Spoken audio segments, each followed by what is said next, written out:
ഒരു 2 മാസം മുന്നേ ഫ്രീസറിൽ സ്റ്റോർ ചെയ്ത് വെച്ചിട്ടുള്ള ഒരു ഐറ്റം ആയിരുന്നു കേട്ടോ ഇത്.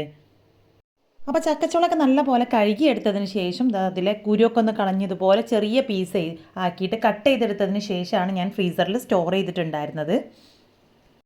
ഇനി ഇതാ ഡയറക്റ്റായിട്ട് നമുക്ക് ഈ ഒരു ചക്കച്ചോള വെച്ചിട്ട് ഒരു അടിപൊളി ഐറ്റം റെഡിയാക്കി എടുക്കാം കേട്ടോ. അപ്പോൾ അതിലേക്ക് ഞാൻ കുറച്ച് എരുന്ത് കൂടെ എടുത്തിട്ടുണ്ട്. അപ്പോൾ കുറച്ച് ചക്ക നമ്മുടെ കുക്കറിലേക്ക് ചേർത്ത് കൊടുത്തതിന് ശേഷം ആവശ്യത്തിനുള്ള ഉപ്പും കുറച്ച് മഞ്ഞൾപ്പൊടിയും കൂടെ ചേർത്ത് കൊടുത്ത് ഇതിലേക്ക് 1 ഗ്ലാസ് വെള്ളവും കൂടെ ഒഴിച്ചു കൊടുക്കുന്നുണ്ട്. അത്യാവശ്യം നല്ല കട്ടയായിട്ടുള്ളത് കൊണ്ട് തന്നെ അതിൽ നിന്ന് തന്നെ കുറച്ച് വെള്ളം ഇറങ്ങി വരാനുണ്ടാവും.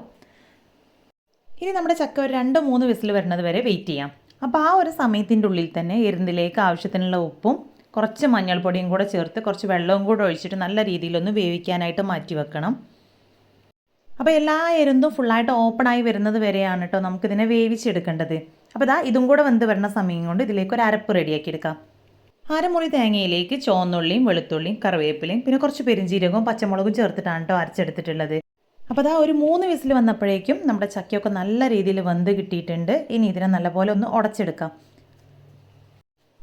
ഇനി ഈ ഉടച്ചെടുത്ത ചക്കയിലേക്ക് നമ്മൾ റെഡിയാക്കി വെച്ചിട്ടുള്ള അരപ്പ് ഫുള്ളായിട്ട് ചേർത്ത് കൊടുക്കാം. ഇനി ആവശ്യത്തിന് വെള്ളവും കൂടി ഈ ഒരു മിക്സി ജാറിലേക്ക് തന്നെ ഒഴിച്ച് വീണ്ടും നമുക്കിതിലേക്ക് തിരിച്ചൊഴിച്ച് കൊടുക്കാം കേട്ടോ. അപ്പോൾ കുറച്ചൊരു ലൂസായിട്ട് വേണം നമ്മൾ ഇതൊന്ന് തിളപ്പിച്ചെടുക്കാനായിട്ട്. കാരണം നമ്മൾ ചൂടാറി വരുന്ന സമയത്ത് നമ്മുടെ ഈ ഒരു കൂട്ടാൻ നല്ല രീതിയിലൊന്ന് തിക്കായിട്ട് വരും. അപ്പോൾ തേങ്ങ ചേർത്ത് നല്ല രീതിയിൽ ഇളക്കിയെടുത്തിട്ടുണ്ട്. ഇനി അടുത്തതായിട്ട് നമ്മൾ നേരത്തെ വേവിച്ച് മാറ്റി വെച്ചിട്ടുള്ള എരുന്ത ഒരു തോടോട് കൂടെ തന്നെ ഇതിലേക്ക് ചേർത്ത് കൊടുക്കാം. ഈ എരുന്ത് സാധാരണ താളിക്കൊക്കെ ചെയ്യുകയാണെന്നുണ്ടെങ്കിൽ നമ്മൾ ആ ഒരു തോടോട് കൂടെ തന്നെയാണ് കേട്ടോ റെഡിയാക്കി എടുക്കുക. കാമ്പ് മാത്രം എടുത്തിട്ട് ഫ്രൈ ആക്കിയിട്ട് എടുക്കുന്ന ആ ഒരു രീതിയിലും ചെയ്യാം. പക്ഷേ ഇതുപോലെ ചെയ്തെടുക്കുന്ന സമയത്ത് നമ്മൾ ആ ഒരു തോടോട് കൂടെ തന്നെയാണ് ഇതിലേക്ക് ഇടുന്നത്. പിന്നെ കഴിക്കുന്ന സമയത്ത് അതൊന്നും ഉള്ളിൽ പോവാതിരിക്കാൻ വേണ്ടിയിട്ട് പ്രത്യേകം ശ്രദ്ധിച്ചാൽ മതി. അപ്പോൾ എരുന്ത് കൂടെ ചേർത്ത് കൊടുത്ത് ഒന്ന് തിളച്ച് വന്നതിന് ശേഷം നമുക്കിതിൻ്റെ ഫ്ലെയിം ഓഫ് ചെയ്ത് കൊടുക്കാം. ഇനി വെളിച്ചെണ്ണയിൽ കുറച്ച് ചുവന്നുള്ളിയും കറിവേപ്പിലയും വറ്റൽമുളകും കൂടെ താളിച്ച് ചേർത്ത് കൊടുത്തിട്ടുണ്ടെങ്കിൽ നല്ല ടേസ്റ്റി ആയിട്ടുള്ള നമ്മുടെ എരുന്ത് ചക്കക്കൂട്ടാൻ ഇവിടെ റെഡി ആയിട്ടുണ്ട്. അപ്പോൾ ഇത് ചൂടാറി കഴിഞ്ഞിട്ടുണ്ടെങ്കിൽ കുറച്ചും കൂടെ ടൈറ്റായിട്ട് വരും കേട്ടോ. അപ്പോൾ ചൂടാറാനെന്നുള്ള ക്ഷമ ഇല്ലാത്തതുകൊണ്ട് തന്നെ ഞാൻ ഈ ഒരു ചൂടിൽ തന്നെ കഴിക്കുകയാണ്.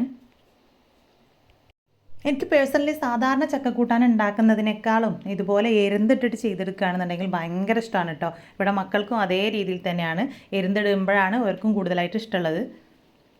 അപ്പോൾ ഈ ഒരു രീതിയിൽ നമ്മുടെ ചക്കക്കൂട്ടാൻ കഴിച്ചിട്ടുള്ളവരുണ്ടെങ്കിൽ ഒന്ന് കമൻറ്റ് ചെയ്യാം കേട്ടോ.